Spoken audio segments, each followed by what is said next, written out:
Andrew Wallace joins us now, as he will be every week. He's the online editor for Toronto Life magazine, and he's joining us via Skype from their offices. Good morning. Good morning, Liza. How are you? Excellent. Looking sharp, brother. I like the outfit. Thank you. I have many meetings this morning. Very nice. They'll be impressed. Okay, so let's get right to it. Rush returns to the ACC in Toronto this weekend. That's right. Sunday night they'll be here, and then again on Tuesday, and tickets are still available. I hear you're a big Rush fan. I am a big Rush fan, as a matter of fact, and I think I kind of do bulk them into the, like, Pink Floyd guy band situation. Yeah. There's some bands that are more guyish, but, I mean, they're just so great. So are there other things Rush-related you can do around town? I've seen Geddy Lee a number of times in my years, out and about around town.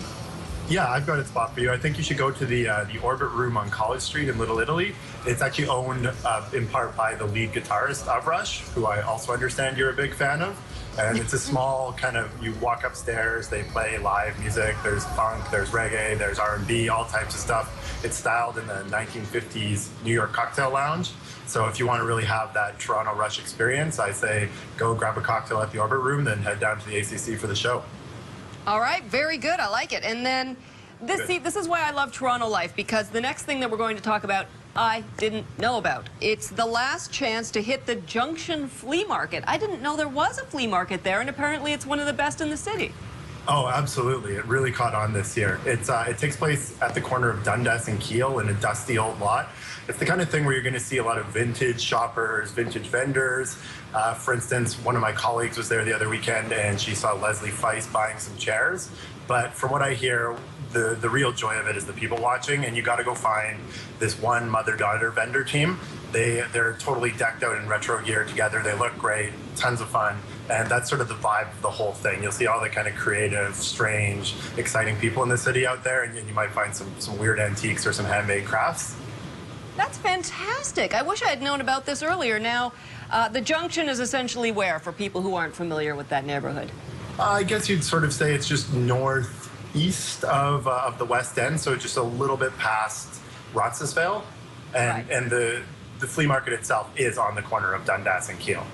Okay, perfect. And Toronto Life also does the Weekly Eater, so this is sort of a recommendation of events that are around for people who might consider themselves foodies or just love food.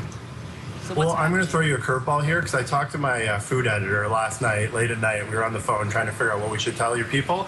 And we decided that you should go, everyone should go for a cocktail at the Paint Box Bistro, which is the new restaurant in the redeveloped Regent Park. It's part of the Regent Park Arts and Cultural Center. And the reason we think you should go there is because they have a pickle.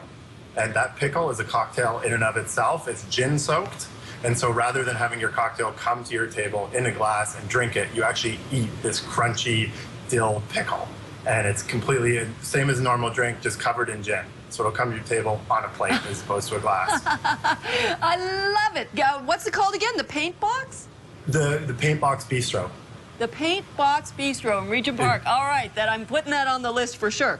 All right, and finally, but yeah, that's fantastic. Finally, the Booby Ball.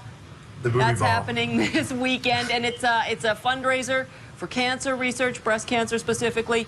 But this one's a bit different than the other fundraising and charity balls. Yeah, this one they've made it a theme this year. It's called Camp Booby. So I guess what it is they want you to bring your Muskoka chic to downtown Toronto to Sound Academy and party it up and to raise money for the Rethink Breast Cancer group. And the idea is being that you can have fun in your urban swank meets bug juice cocktails kind of style. So I'm curious to see what the outfits are like and if that kind of loosens up the regular charity stuffy vibe. Fantastic. It sounds like a really fun party. Andrew, thank you. Thank you. Talk to you again soon. Andrew Wallace, the online editor for Toronto Life magazine. We're going to take a short break. We'll be back in just a minute. You're watching The Morning Show here on Global.